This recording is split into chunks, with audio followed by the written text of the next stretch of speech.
In fact Chandrababu గారి ఆర్థిక విధ్వంసం ఎలా ఉంటుంది అన్నదానికి కొన్ని ఎగ్జాంపుల్స్ మీ అందరి దృష్టికి కూడా తీసుకొస్తా ఉన్నా.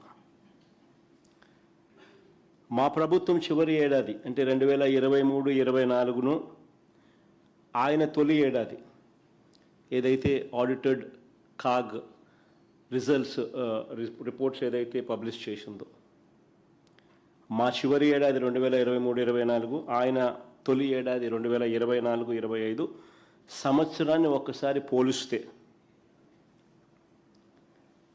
చాలా స్పష్టంగా కూడా కొన్ని విషయాలు కనిపిస్తాయి.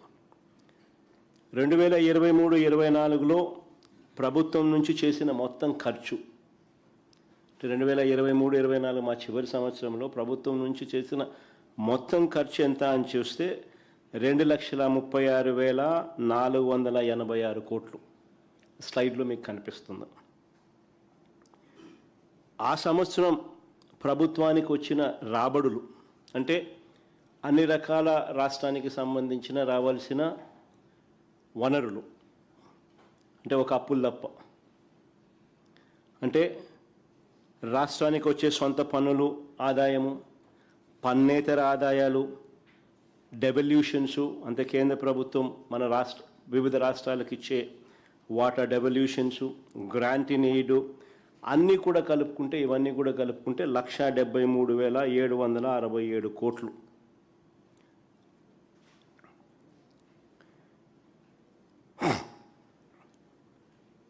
మా ప్రభుత్వం చివరి ఏడాదిలో రెవెన్యూ లోటు 38,682 కోట్లు, ద్రవ్య లోటు అంటే ఫిజికల్ డెఫిసిట్ అంటే అప్పులు 2023-24లో మా ప్రభుత్వం చేసిన అప్పులు ఫిజికల్ డెఫిసిట్ 62,719 కోట్లు కూడా మీ కంటికి కనిపిస్తుంది. ఒకసారి గమనించమని అడుగుతా ఉన్నాం. ఈ రెవెన్యూ లోటు, ఈ ద్రవ్య లోటు, ఈ రెవెన్యూ లోటు, ఈ ద్రవ్య లోటు అంటే ఈ అప్పులు చంద్రబాబు గారి కూటమి అధికారంలోకి వచ్చిన తర్వాత ఎంత దారుణంగా పెరిగాయో ఒక్కసారి చూడండి. 2024-25లో రాష్ట్ర కన్సాలిడేటెడ్ ఫండ్ నుంచి చేసిన ఖర్చు, అంటే రాష్ట్ర ప్రభుత్వం చేసిన ఖర్చు 2,49,096 కోట్లు. చంద్రబాబు నాయుడు గారి ప్రభుత్వంలో మొదటి ఏడాది చేసిన ఖర్చు. కానీ ఆ సంవత్సరంలో రాష్ట్రానికి వచ్చిన రాబడులు, అంటే అన్ని రకాల రాబడులు, టోటల్ రిసీట్స్, ఇంతకుముందు నేను చెప్పినా కదా, ఆ టోటల్ రిసీట్స్ ఒకసారి చూస్తే, అంటే పన్ను స్టేట్స్ ఓన్ రెవెన్యూసు, పన్నేతర revenues, devolutions, grants in aid, ఇటువంటి అన్ని టోటల్ రిసీట్స్ అన్నీ కూడా కలిపితే కేవలం 1,68,024 కోట్లు. అదే మీరు గమనిస్తే ఆ టేబుల్లో మా హయాంలో 2023-24లో 1,73,767 కోట్లు కనిపిస్తే ఇక్కడ మాత్రం 1,68,024 కోట్లు మాత్రమే కనిపిస్తుంది. ఇంకా గమనిస్తే 2024-25 అంటే చంద్రబాబు నాయుడు గారు మొదటి ఏడాది చూస్తే రెవెన్యూ లోటు ఏకంగా 60,285 కోట్లు వర్సెస్ మా ప్రభుత్వ హయాంలో మా చివరి ఏడాది కూడా రెవెన్యూ లోటు 38,682 కోట్లు మాత్రమే. అక్కడ నుంచి మా హయాంలో చివరి ఏడాదిలో రెవెన్యూ లోటు 38,682 కోట్లుంటే ఆయన హయాంలో రెవెన్యూ లోటు ఏకంగా 60,285 కోట్లకు ఎగబాకింది. ఇక 2023-24లో అంటే మా ప్రభుత్వ హయాంలో ఫిజికల్ డెఫిసిట్ అంటే అప్పులు మేము చేసింది ఎంత అని చూస్తే 60,285 కోట్లుగా కనిపిస్తుంది.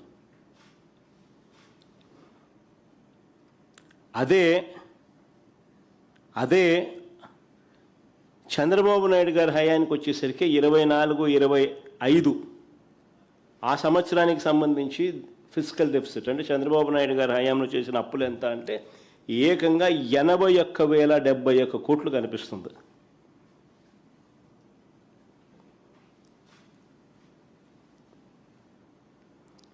అంటే చంద్రబాబు నాయుడు గారి హయాంకు మన హయాంకు తేడా చూస్తే చంద్రబాబు నాయుడు గారి మొదటి ఏడాది రాష్ట్రానికి రాబడులు తగ్గాయి. ఇంతకుముందు మా హయాంలో 1,73,767 కోట్లు ఉండేది. చంద్రబాబు నాయుడు గారి హయాంలోకి వచ్చేసరికి 1,68,024 కోట్లు. రెవెన్యూ డెఫిసిట్ ఏకంగా 56% పెరిగింది. 38,682 కోట్లు మా హయాంలో ఉంటే ఏకంగా 60,285 కోట్లు ఆయన హయాంలో. రెవెన్యూ డెఫిసిట్ ఏకంగా 56% పెరిగింది. ఇక ఫిజికల్ డెఫిసిట్ అంటే ఇక ద్రవ్యలోటు చూస్తే ఏకంగా మా హయాంలో చేసిన అప్పులు 60,265 కోట్లు అయితే ఆయన హయాంలో ఏకంగా 81,071 కోట్లు, అంటే ఏకంగా 30% పెరిగింది. అయినా సరే చంద్రబాబు నాయుడు గారి చంద్రబాబు నాయుడు గారి మొదటి ఏడాది చూస్తే ఎక్కడా కూడా సూపర్ 6లు లేవు, సూపర్ 7లు లేవు. పైగా మా హయాంలో ఉన్న పాత స్కీములన్నీ రద్దు చేసినట్టు ఆ స్కీములు లేవు. అయినా చంద్రబాబు నాయుడు గారి హయాంలో ఇంతటి దారుణమైన పరిస్థితులు కనిపిస్తూ ఉన్నాయి. ఒకసారి గమనించి మనం అడుగుతా ఉన్నాం, 2024-25 తర్వాత కూడా చంద్రబాబు నాయుడు గారి 2024-25 తర్వాత కూడా ద్రవ్యలోటు ఫిజికల్ డెఫిసిట్ అంటే ద్రవ్యలోటు అంటే ఫిజికల్ డెఫిసిట్ అంటే నథింగ్ బట్ అప్పులు. చంద్రబాబు నాయుడు గారు పెంచుకుంటూనే పోతా ఉన్నాడు. ఒకసారి గమనిస్తే 2019-20 ఆర్థిక సంవత్సరం అంటే మా ప్రభుత్వం వచ్చిన తర్వాత అక్కడి నుంచి గమనిస్తే అంటే మా 5 ఏళ్ల పీరియడ్ తర్వాత చంద్రబాబు నాయుడు గారు 2 ఏళ్ల పీరియడ్ 2025-26 దాకా అంటే 2019-20 నుంచి 2025-26 ఆర్థిక సంవత్సరం మొదటి 10 నెలల వరకు కూడా ఈ 25-26 ఆర్థిక సంవత్సరం కూడా మొదటి 10 నెలల వరకు కూడా చూస్తే మా 5 ఏళ్ల కాలంలో ఎప్పుడూ లేని విధంగా చంద్రబాబు నాయుడు గారి కూటమి పాలనలో ద్రవ్యలోటు ఫిజికల్ డెఫిసిట్ అంటే అప్పులు as a percentage of total expenditure చూస్తే గమనించమని అడుగుతాను. అప్పులు as a percentage of total expenditure చూస్తే మా 5 సంవత్సరాల హయాంలో ఎంత తక్కువగా ఉందో అదే చంద్రబాబు గారి హయాంలో అప్పులు as a percentage of total expenditure ఎంత ఎక్కువగా ఉందో తేడా తెలుస్తుంది. అంటే మా హయాంలో ఇంకా కోవిడ్ లాంటి విపత్కర పరిస్థితులు ఎదుర్కొన్నాం. అటువంటి పరిస్థితులు